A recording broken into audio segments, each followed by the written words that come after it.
Hey guys, what is going on? Jurgen from ZurGrinoSports here, coming at you with the March 8th, 2021 edition of Raw Review. Quickly before we get into the review, if you'd like to support me on the channel, you can do so over at Patreon, first link in the description, Discord servers in the description, Twitter's in the description. Let me know what you guys thought of Raw down in the comments below, and at the end of the video, if you like the review, leave a like and subscribe and all that shit. But without further ado, let's get in to the review. So Raw happened tonight. It wasn't like absolute shit, but it just kind of like went by. You know what I mean? It kind of felt like they didn't really have many ideas on what to do. But I don't know. We'll get to it. It wasn't the best Raw. It wasn't absolute shit, but it was not very good. We started the show off with a recap of Lashley and his quest to the championship last week, the 9 p.m. match getting postponed, the 10 p.m. match ending in Miz running away, and then the lumberjack and him winning in the main event.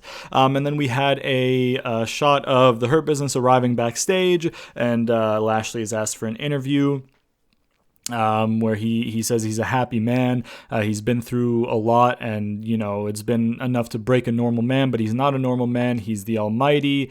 He waited 16 years for it, and Miz was just trying to delay the inevitable, so he punished Miz for it. And he's going to retain the championship again this week, and the Almighty era has begun, because they announced as the show was starting that we would have a title match, a rematch for that championship. Miz came out to cut a promo, and then the commentary said that footage of Lashley arriving wasn't current day, it was earlier in the day kind of thing. So yeah, I don't know if they had like a graphic to signify that while it was happening. I don't remember, but yeah, apparently that was an earlier in the day thing. But Miz came out to cut a promo.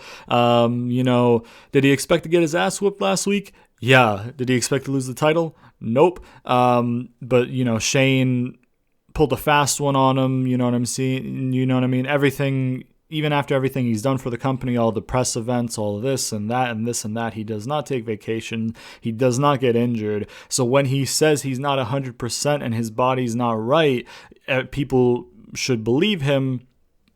But we didn't, sitting from our couches, we didn't believe it. And that's just what happens to athletes. Athletes get hurt, blah, blah, blah. He's an athlete. But regardless, he defended the title using the champion's advantage. You know what I'm saying? Is it shady? Yeah, but it's in the rules, and he outsmarted everyone.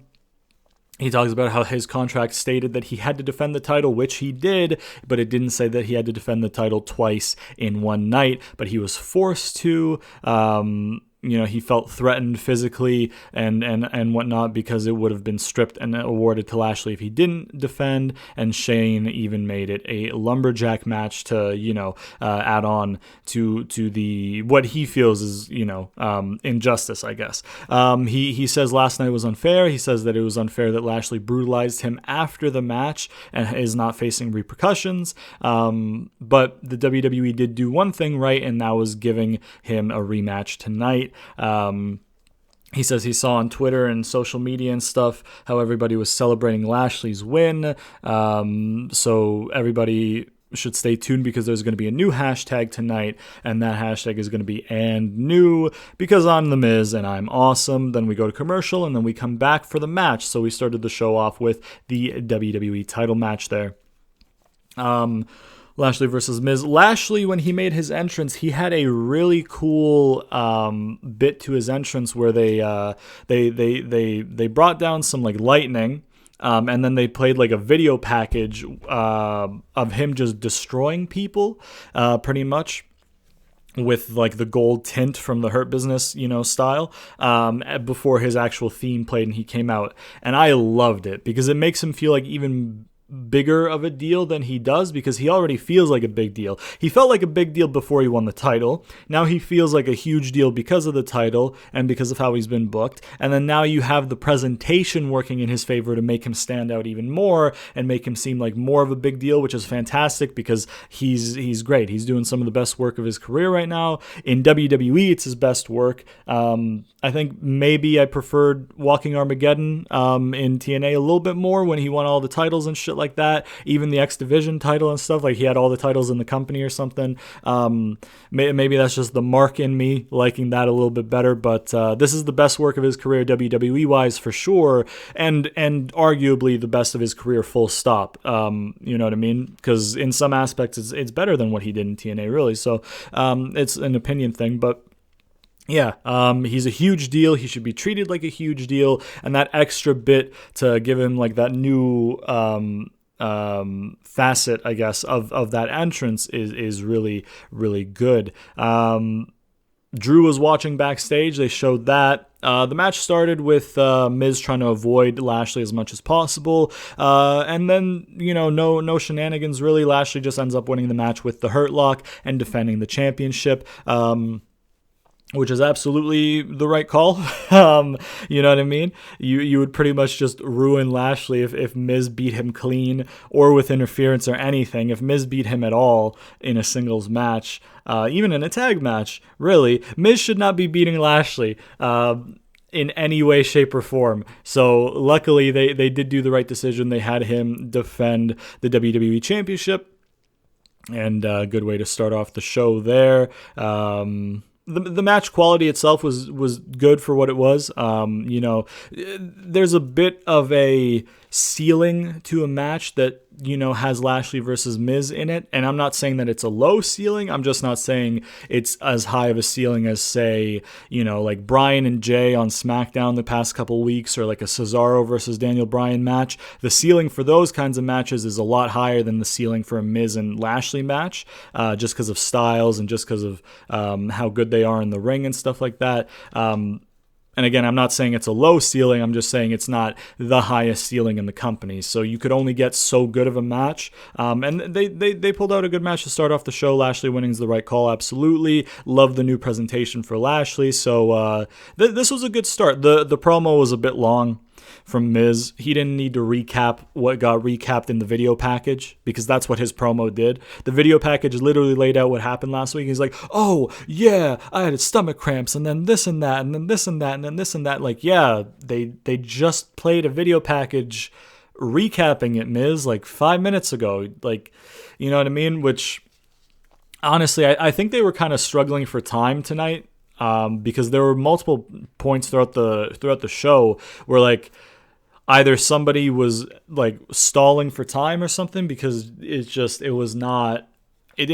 felt like they were stalling a little bit at times, but oh well. A decent way to start off the show. Then we had Drew cutting a backstage interview where, the interviewer called him the presumptive challenger. He interrupts and says he's not the presumptive challenger, he's the only challenger. Lashley, he's big and strong and this and that, but essentially he took the easy way is what he says. He says, he beat, the Miz. He didn't beat me for the title. He attacked me and then gave it to Miz, and then he beat the frickin' Miz. I beat Brock Lesnar. So where are your balls, Lashley? I know you're big. I know you're going to beat the fuck out of me, kind of thing. Like, you beat the fuck out of people, but, and then before he can finish his promo, Sheamus assaults him backstage, beats him up a little bit, screaming things like, you thought this is over? This isn't over. 20 years in your shadow. I'm Drew's friend. I'm going to make your life miserable, whatever. Sheamus walks off. Drew isn't incapacitated, but he's pissed, and he starts kicking the equipment boxes and stuff like that, throwing shit in anger. And then we went to commercial. We had a lot of commercials in that first hour, man. I'm gonna tell you what. We had a Rhea Ripley coming soon vignette promo package, whatever you want to call it. So that's good. Hopefully sooner rather than later, because I do not want Charlotte in the main event. Not in the main event, but in the women's title picture for Mania. But that doesn't matter, because Vince likes her for very obvious reasons. Which I won't say, because I feel like they might be they would be poorly received on International Women's Day is what I'll say. And I'm not saying that Charlotte's not good. I'm saying that she's oversaturated, overutilized, whatever you want to say. It's just, give other people a chance in the division, right? But whatever. Hopefully Rhea comes soon. Hopefully she's in that match at Mania. That would be great. If they have Charlotte in that match against Rhea at Mania, and then Rhea wins and gets her win back for that she should have won last year, then fine. I'm fine with Charlotte in there. But the extent of it is probably going to be a triple threat, and then Rhea pins Asuka, and then Charlotte's like, oh, but you didn't pin me because I'm the fucking greatest, dude. Ask Vince McMahon. So, whatever.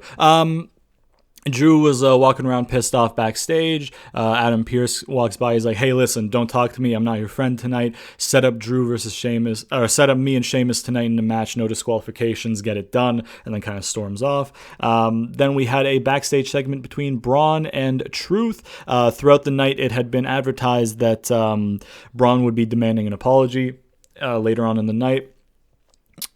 Truth approaches him to talk about Bugs Bunny aligning himself with Monstar and stuff like that. Bad Bunny 24/7 title, Damian Priest, blah blah blah. But he says the way to get his baby back is to get his own Monstar, and who better than the Monstar among men? But he owes him an apology, and so he apologizes for a bunch of like random funny things. And then Truth's like, not Truth, and then Braun's like, yo, hold on. Truth, I don't want an apology from you. I want to, no, wait, I'm Braun Strowman. I demand an apology from Shane McMahon. And then Truth's like, oh, okay, my bad. And then that's the segment. Speaking of Bad Bunny and Priest, Bad Bunny and Priest were not on the show at all other than being referenced by Truth. So not really sure why, because, there were so many things, so many times that time was kind of like wasted that you could have had Priest win a match in, I guess. I don't know. I'm not really sure what happened there, but it is what it is. Braun comes out. He demands an apology. He says, he screwed him out by leaving out of the chamber, but whatever. He gets it. He's over it. But then last week, putting him in a tag match for Pierce so that Pierce could lose the match for him. Like, for what? Then he caused the loss by, forcing the tag and stuff. Is it a joke to you? Shane? Are you trying to get a laugh out of this? Because, the saying, you're either laughing with me or laughing at me. And, the way you've been acting, it seems like you're laughing at me. And that's a big mistake because I could crush your puny little neck, or snap his neck. But on the flip side, he knows that he can fire him. He's not out here trying to get fired. He just wants respect, and he's getting sick and tired. And longer he's out there, he's more and more upset, and he's demanding an apology. Then Shane comes out, gets in the ring, looks at him face to face, says, I apologize, leaves, walks up the ramp. Then he kind of stops at the top of the ramp, looks back, picks up the mic to act as if he's going to say something, and then kind of leaves. And then Braun's like screaming at him from the ring, like, what, you got something to say? Say it. And then that's the end of the segment. So that was weird. And then we had Shane backstage where the interviewer asked, you looked like you wanted to say something. Would you like to elaborate? He's like, you know what, maybe later. And then we had Sheamus versus Drew, no DQ. Drew attacks Sheamus during his entrance to kind of, pay him back for the backstage attack that Sheamus carried out on him earlier in the night, a few minutes ago, whatever.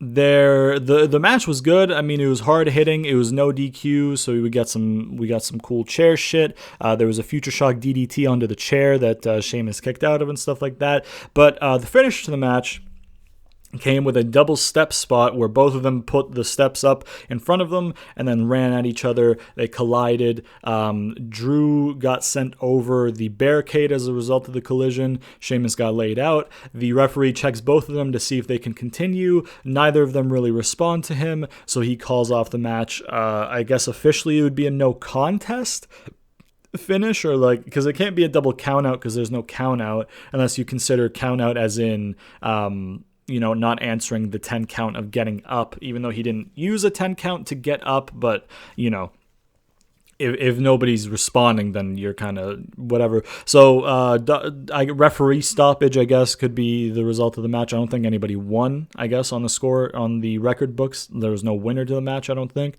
Ref ends the match, asks for help to come out. They all come out. They tend to Sheamus and Drew.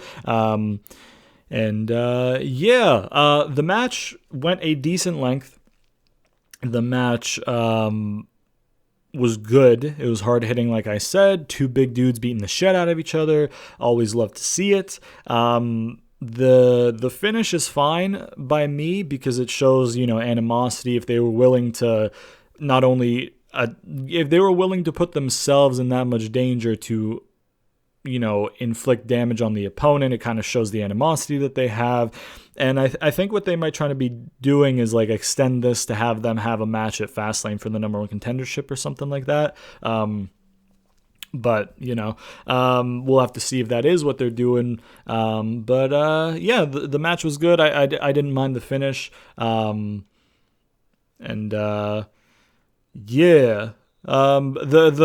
Braun and Shane stuff, I don't know if I mentioned, but I just really didn't like it. I was just kind of like, what's the point? You know what I mean? And they elaborate on it a little bit later, and then it's like, oh wow, that's really not good. But that was a good no DQ match. I didn't mind the finish, all that shit. There was a Fiend and Randy recap video, and then a backstage interview with AJ with a new interviewer who kind of asks him AJ about what's going on. AJ's like, oh, hold on. You're not just going to skip over that. That's not what we do here. Let's talk about the Randy situation, you know what I mean? And he starts making fun of Randy. He's like, he already hears voices. Now he has to deal with some voodoo magic. Randy comes by. He's like, hey, are you trying to, do you think this is funny? That a man's having his mind played with? AJ's like, nah, I don't think it's funny. I think it's weak. Randy's like, oh, okay. How about you meet me in the ring later tonight and I'll show you how weak I am? AJ's like, oh, you already got problems. You want to add a bigger problem? All right, I accept. So we get Randy versus AJ set up. And from the get-go, oh, baby, commentary coming in with that WrestleMania caliber match. Hey, guess what? Hey, if you say that every week to every main event ever, it doesn't elevate the match every week. It de-elevates. Is that a word? It brings down everything. Because if everything is a Mania match, then Mania loses its significance. You know what I mean? If every once in a while you're like, oh shit, this is a Mania level match on Raw in the main event. Yeah, fine. Every once in a while. Every week? Because they do that every week. Every single week, commentary puts over how this is a WrestleMania caliber match.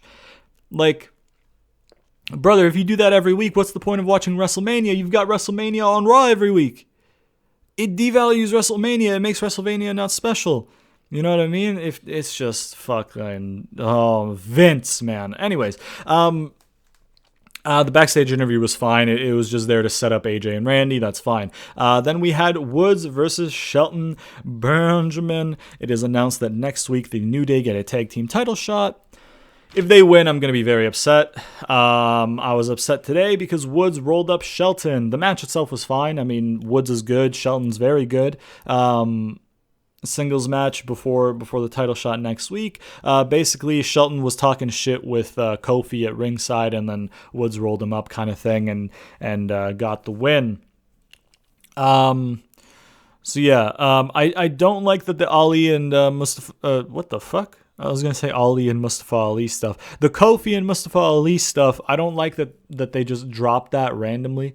Like I said, and I think a lot of other people had the same idea, Mustafa Ali attacking Kofi for his spot in the chamber and then taking his spot could have led to, a tag team match at Fastlane and then the singles match at Mania.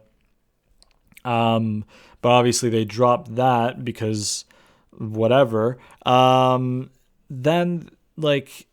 I don't like the fact that New Day might win the titles again. And I like New Day. It's just it's a oversaturation thing again. I mean, there are other tag teams, you know what I mean, that you could call up or you could build a little bit more. Like Retribution, right? For example, is a stable. You got Mustafa Ali as the leader, you got Slapjack, you got Mason, and you got T-Bar. The three of them who aren't Ali can make a tag team. Any two of the three, right? And then you could just build them. And I get that that's heel versus heel, but it's still a new tag team. But instead of doing that, they just have Ali have them at ringside every week or lose, and then Ali gets upset and stuff like that. I don't know, man. I don't know. Hopefully New Day don't win the tag titles. Hurt Business is not time for them to lose the tag titles yet. Yeah, I really just hope that they don't win the tag titles next week. I don't like Shelton taking the loss. You can't give Cedric the loss because Cedric is like the youngest guy in the group, so you kind of want to protect him a little bit because he's got, I think, the most time left in the industry, so maybe you want to keep him a little bit more protected. And Shelton's near the end of his career, maybe. I don't really know how he's feeling physically. Maybe he's got a lot of years left. Maybe he's got a few years left. I don't know, but like he's been there longer than anybody in the Hurt Business, right? Because I mean he was on SmackDown in 2003, so he would have been in OVW and stuff in like 2002, right? So he's been doing it for a long ass time. So like I understand having Shelton be the guy who takes the falls, even though it hurts me personally because Shelton's one of my all-time favorites and he's somebody who I think was very underutilized in his prime. But I understand logically. My paper just hit my mic, excuse me. I understand logically why Shelton is the one to take the falls, but you don't really need to give Woods a singles win here, unless they're doing that WWE thing where on the go home, the loser looks strong. Basically 50-50 booking, right? On the go home, you'll look strong, and then on the pay-per-view, you'll lose kind of thing. So that way, like, you don't look that weak or whatever, but at the same time, like, who cares? You know what I mean? Woods is not a singles guy. Woods is a tag guy. In WWE, he's never been a singles guy. He debuted associated with Truth, I'm pretty sure, and then ventured off into the New Day stuff. Shelton has been a Intercontinental Champion, a US Champion before. It is okay to have Xavier Woods, who's never been a singles guy in WWE, take a loss to Shelton Benjamin, who used to be a successful singles competitor in WWE. Like, there's no... I don't know. It's not the end of the world. It's just I don't really like it. Then we had a little bit of a backstage interview with Riddle, who was asked about how the numbers game are going to affect him. He says, you know what, I'm not going to let that break my focus. What I'm really worried about is finding somewhere to park my scooter. If I park it in the back, I'll get a ticket. If I park it at the ring, Mustafa Ali's going to break it, blah, blah, blah. New Day walk through the curtain as they're coming back. They have a little bit of a memeage going on right there. Kofi drops some bars, and then Riddle's like, yo, can you watch my scooter? And all that shit. So yeah, and then he goes out to the ring for his match with Slapjack. I think Riddle did his entrance, then we had a commercial, and then we came back. It was just Slapjack and Mustafa Ali. The rest of Retribution did not accompany them. They seem to have removed the fucking nauseating bullshit camera that they would do for Retribution's entrance. I don't know if that's just because it was 1 in like 2 of the 5, or if it was because they're like, hey, they listen to criticisms of like, hey, I don't want to get like nauseous and have a seizure when I'm watching your entrances, please and thank you. So that's a positive, I guess. Riddle versus Slapjack match itself was fine. It wasn't too long. Fairly simple match. Riddle gets the win. Ali's pissed off and then starts yelling at Slapjack to stop embarrassing him. Same old, same old. But they did reveal that Riddle will be defending the title next week against Mustafa Ali as a result of Ali pinning him last week in that impromptu singles match, which, probably not the best thing to do to have your champion lose that, but it is what it is. Yeah, I mean, fine. It's like, I don't know. Just like, I just think they should have done Mustafa Ali and Kofi, you know what I mean? Because that just maybe they'll still get back to that.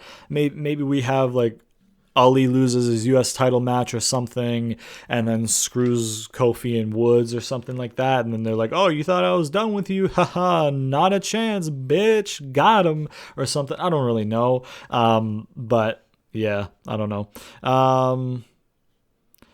Yeah, I'd like to see Riddle get a little bit more serious now that he's champion, but at the same time, I don't know if that is what they'll end up have him doing, but I don't know. We'll have to wait and see. Then we had a backstage thing with Pierce and Shane McMahon. Pierce is like, "Oh, you looked like you were going to say something. Where are you going to?" Shane was like, "Oh, wow, I didn't know everybody was so interested in this. You know what? I do have something more to say to Braun. Go let him know to meet me in the ring," which is where I'm headed. We go to commercial. We come back for one of the worst segments I think I've seen in Raw history. It was just so shit. First of all, somebody needs to tell Shane McMahon to not fucking breathe directly into the goddamn microphone from his nose. 1. 2, somebody needs to tell Shane McMahon not to be out of breath like he just ran a marathon after walking to the fucking ring. Okay? Like, brother, I get that you're not like the youngest in you're not 20 anymore, but my guy, why are you breathing that heavy after doing nothing? And why are you doing it directly into the mic? I could feel you in my ears, Shane. Can you fucking chill with your fucking bullshit? Like, apologies for that. I just wanted to get my point across. But like, every fucking time he would stop speaking, it was that. You know what I mean? Like, it was just so fucking like, brother, hold the mic differently and fucking do some cardio, man. Like, fuck. You can't be out of breath doing that, and then you can't do it directly into the mic. But anyways, Shane's out there. Braun comes out there. They're face to face. Shane starts to speak. The mic has no problems with it, but he's like, "Oh, this mic doesn't work. Here, let me get a new mic." Gets out of the ring, makes sure it works. He's walking around the ring, and then it starts walking up the ramp, and he's like, "Okay, I do have something," and I'll say it face to face as he's walking away. Then he talks about how he's done a lot of self-introspection. Did he have fun last week? Yes, he did, because that's what he does. He has fun in life. Braun should try it, blah, blah, blah. Does he have fun at the expense of others sometimes? Yes, he does, and that's okay because it's at the benefit of him. You know what I mean? I literally wrote down in my notes, why does Shane breathe so heavy? It was pissing me off that much, by the way. And then he's like struggling to say what he wants to say. And I don't know if that was him trying to get across that like he doesn't want to piss off Braun, or if that was just him forgetting his lines. But he was out there, and Braun was kind of like, "Why you have me out there? Are you trying to make me look stupid?" Something like that. And then Shane's like, no, I would never make you feel stupid. That's an abhorrent word. Never want to hear that word, blah, blah, blah. I never want to make you feel stupid. You might have heard this in the past, like stupid or stupidest or something. I don't know. He says a lot of sayings, playing stupid. He's like, but Braun, I'm not saying it. I'm not saying it. I'm not calling you stupid. But you've heard it before, in the stereotype big man, little brain, like a dinosaur. But hey, I'm not the one saying it. I would never call you stupid, but Braun has enough. He gets pissed. He chases Shane up the ramp. Shane, seemingly gets in the car. Then we cut to Braun arriving backstage. Car drives off. Braun's like, "Oh, fuck," and then he walks off into, like, off screen kind of in the distance, and then Shane walks onto screen, waves, because obviously Braun doesn't know him. He's like, "Oh, man, so stupid." Hey, WWE. Hello, WWE. Hi. We do not need a Shane McMahon calling a big man stupid storyline in any year, really, let alone 2021. He can't cut a promo. If you give him a live mic, he's an awkward promo. He stumbles all the time. It's not believable. He has absolutely no reason to be this fucking, like, stupid about this, you know what I mean? And calling Braun stupid and stuff like that. Like, he doesn't really have a reason for it. And obviously, it seems like they're trying to lead up to Shane versus to Braun at Mania, right? I think maybe alternatively, they could be using this as a way to get Dabba-Kato back, because Raw Underground was a thing that happened when I wasn't watching, but from my understanding, it was kind of like a Shane McMahon run thing, at least on camera, and Dabba-Kato was kind of like the main focus of it to get him over, and then apparently they were just really shit at Raw Underground. And then they were like, okay, let's not do it. And then Dabba-Kato hasn't done anything since. So I feel like maybe this is a way for them to try and get Dabba-Kato back on. Have maybe like Shane schedule a match between him and Braun or something. And then Dabba-Kato gets involved or something like that, or replaces him. I don't really know. But it's just the promo segment was so bad.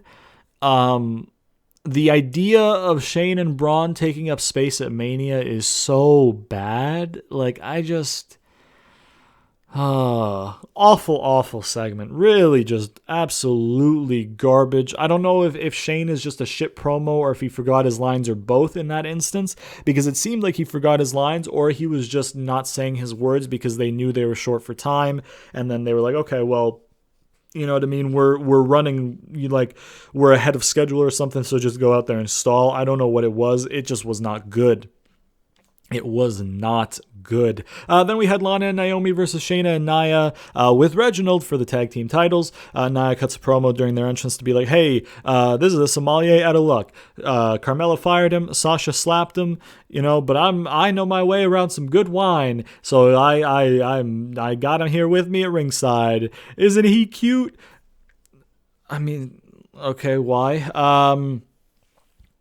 Now, I didn't see the finish of this match because I needed to take such a big shit, man. I got to the point where they went to commercial after after Nya and Shayna had Lana kind of cornered outside, and then Naomi did her dive and was like, move Lana, and then did her dive on both of them and got in the ring. I think they went to commercial after that.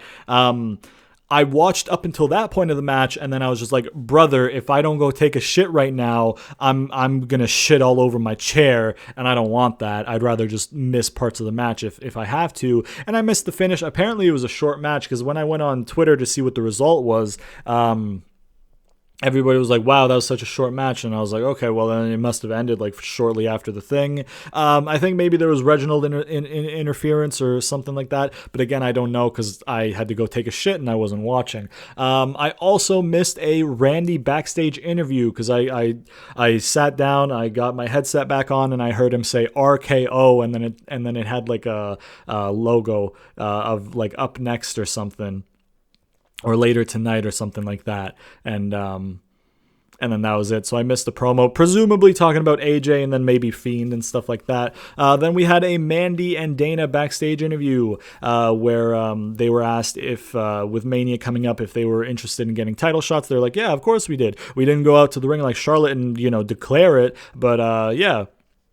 We want a title shot. Dana talks about how they're ambitious and some stuff like that. Charlotte interrupts and she's like, oh, yeah, you're ambitious. I'm ambitious, dude. I want that title picture. Manny's like, yeah, so do we. And Charlotte's like, well, we've got 5 weeks until Mania. Is it actually 5 weeks? It actually is 5 weeks. Jesus Christ. They're in bad shape. If 5 weeks to Mania... show me what you got, right? Why the fuck is babyface Charlotte acting like she's the booker, decision maker, and champion of this division? You know what I mean? She's in here like, oh, I want a title shot, and then the rest of the division's like, me too. And she's like, okay, show me what you got to earn it. You're not in charge of determining who earns it.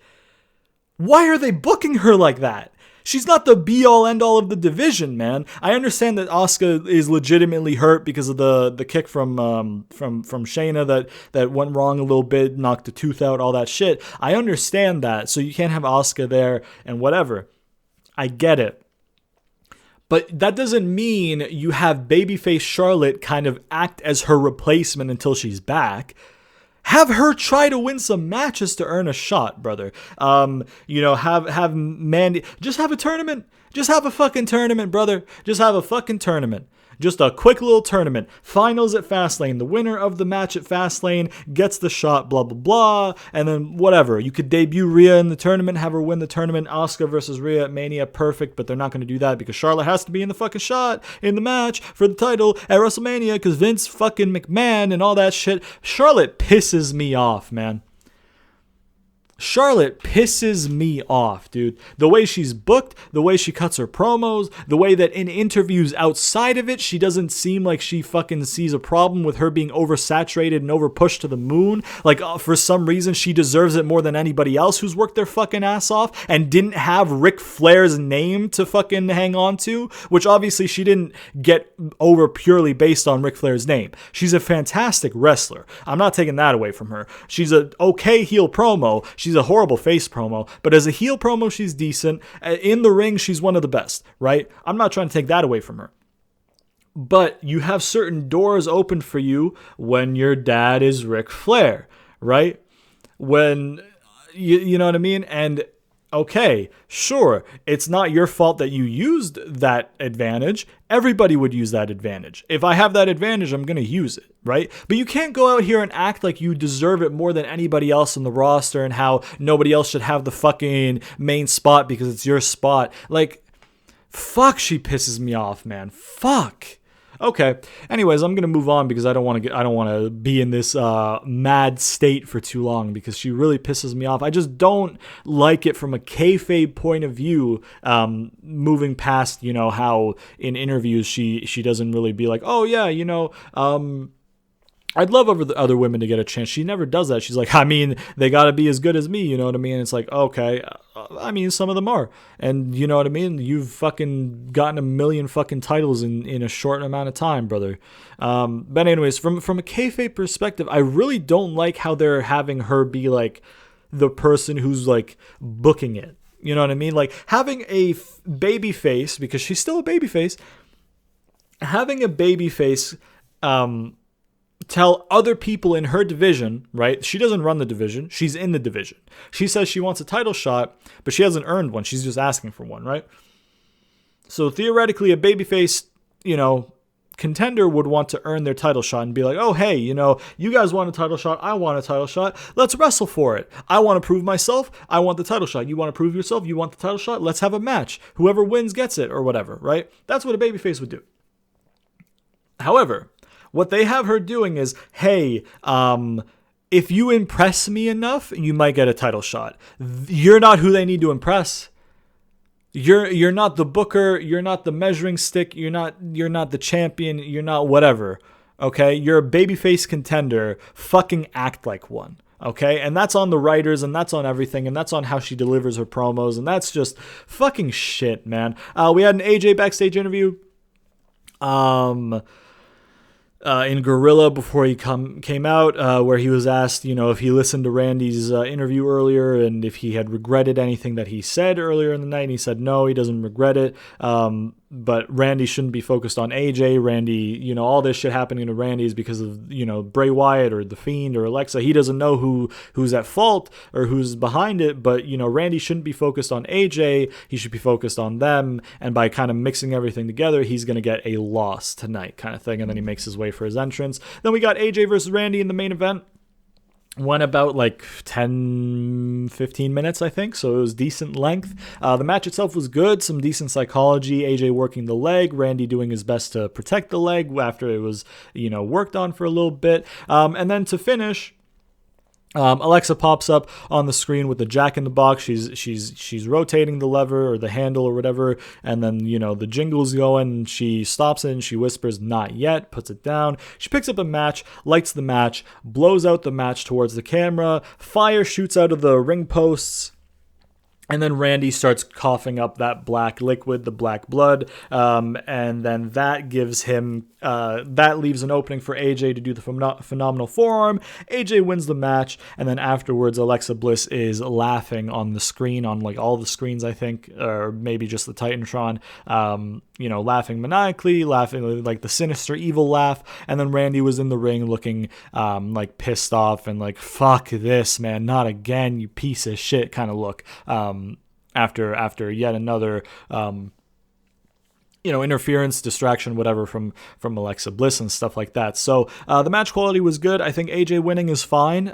They're protecting AJ a lot right now, which is kind of weird because he doesn't really have anything lined up for Mania, unless they're gonna have him align with Shane and then do like Omos and Strowman or something like that. But like, I think Sean Ross Sapp posted a statistic that AJ has won the last 13 of his 14 matches and hasn't been pinned in singles matches and hasn't been pinned in singles competition since like October 2nd or something like that. I think I saw him tweet that. So they're protecting AJ, you know what I mean? Like they're giving him wins and they're not really giving him losses and stuff like that. It's weird because they're not really putting him anywhere. You know what I mean? Maybe if he would go for like the U.S. Championship, that'd be good. Maybe he goes after Riddle, and then they give the title to AJ for a little bit, because like AJ's one of those weird guys where, you know, like they're such a main event guy that maybe it feels a little bit weird to have them in the mid card. But sometimes, like, if you don't have anything for them in the main event and they're just floating, they just kind of like are there. Right, and they're not doing poorly. It's just if you're just randomly floating, I don't know. It's a weird situation with AJ, I think, right now. But I mean, he's being protected. I don't know if they have intentions of doing something with him after protecting him so much. Maybe he gets back in the title picture for post Mania or something like that. I don't really know. Maybe if they're planning another draft after Mania or something, even though they just had one recently in like August or October or whatever. Maybe they're planning another one and they're trying to get him strong to go over to SmackDown. I really don't know. But I mean, Randy getting distracted for a loss once again plays into the story of Alexa Bliss and Bray Wyatt and The Fiend and Randy, so that's fine. I like the Jack in the Box because like the Jack in the Box, you know, you rotate the handle and then it pops out. So I like the rotating it and then saying not yet and then stopping. If we're going to keep it a stack, right, the fire coming out of the posts that they did for this segment was high key a better explosion than AEW did for their barbed wire death match, by the way, at the end of the match. They did the whole sprinklers thing and then like some smoke on the outside, and then Eddie Kingston sold it like he just got shot. Fucking, oh man, that was a dud. They should have just done, this has nothing to do with Raw anymore, but like they should have just done like the thing where, you know, the ring collapse that they do in WWE sometimes. They should have just set that up and then that would go off while you like put fire on the outside or something, or like smoke, or like they could have done it better. But I don't know. And then Tony Khan defended it. He's like, oh, what'd you want us to do? Actually fucking blow them up, dude? That's the best we could do. It's not the best you could do. You did a shitty job. Take the criticism. He doesn't seem like a guy who can take criticism. Take the criticism and then use it to improve. That's how you're going to get a good company. Granted, I don't watch AEW, but I might start watching it because Christian was the big signing, and Christian is one of my all-time favorites. So might start watching for him. But anyways, that has nothing to do with Raw. I just wanted to make a little comparison meme. I don't know if maybe they did the fire from the posts to kind of like make fun of AEW, or if that was always the plan going in. But I just thought that was kind of funny. So yeah, man, Raw. I mean, a few good things. I mean, Lashley retaining was fine. Not fine. Lashley retaining was 100% the right call. It's just, I feel like they didn't really know it. Because, like, when you have a rematch clause, it makes sense to have an immediate rematch like that. But when you don't have a rematch clause and the loss was so convincing, why was Miz given a rematch to begin with? You know what I mean? And the reason is because they probably don't know what they want to do with Lashley as champion yet. So they just wanted to take a week to, you know, just have a title shot, have him retain the title, whatever, and then they can figure out what they want to do, kind of thing. You know what I mean? But the result of that was fine. Lashley, good. I mean, Lashley defending is absolutely the right call. The Sheamus and Drew match was good until the finish happened, and then the finish was fine. I'm not saying the finish was bad. I'm just saying the quality of the match was good until, you know, until the non-finish, really, is what it was. I mean, they had like the really shitty fucking Braun and Shane stuff. They had the really shitty Charlotte stuff. They had, the tag title match. They had Woods getting that roll up over Shelton, which I didn't like. Maybe like a 6 out of 10 Raw. I think I'll give it a 6 out of 10 because there was a couple good things early on, and then it just kind of petered out and got not so great. So, yeah, I think a 6 out of 10 Raw is what I'll go with. It wasn't the absolute shits. It just was not very good. Maybe like a 5 out of 10, maybe middle of the pack. Maybe 5 to 6, I'll say. Because, I don't know. 5 seems a bit low, I guess, but like 6 seems a bit high sometimes. I don't know. 5 or 6, in between there. is what I would rate Raw. Let me know what you would rate Raw as down in the comments below. If you like support me in the channel, you can do so over at Patreon, first link in the description. If not, that's a-okay. Follow me on Twitter, link in the description. Join the Discord server, link in the description. Be sure to What am I trying to say? Oh, sponsor me Peace Tea. Please sponsor me Peace Tea. You know what I'm saying? Obligatory sponsor me gimmick. Gotta get it in there. Love that Peace Tea. Please sponsor me. That'd be great. Be sure to turn on notifications so you never miss an episode, because YouTube likes to zuck your boy. And I'll put my videos in your sub boxes, so by pressing the nice old bell icon, you will get a push notification anytime I do upload, and you'll never have to miss it. Check out some of the other stuff I do on the channel. I do primarily gameplay stuff, GM mode, where I book my own storyline. So if you'd like to see how I book wrestling, you can go check that out as well. And yeah, if you guys like the review, please leave a like, subscribe, share it to all your friends, comment down below, all that good shit, and I'll see you guys next time.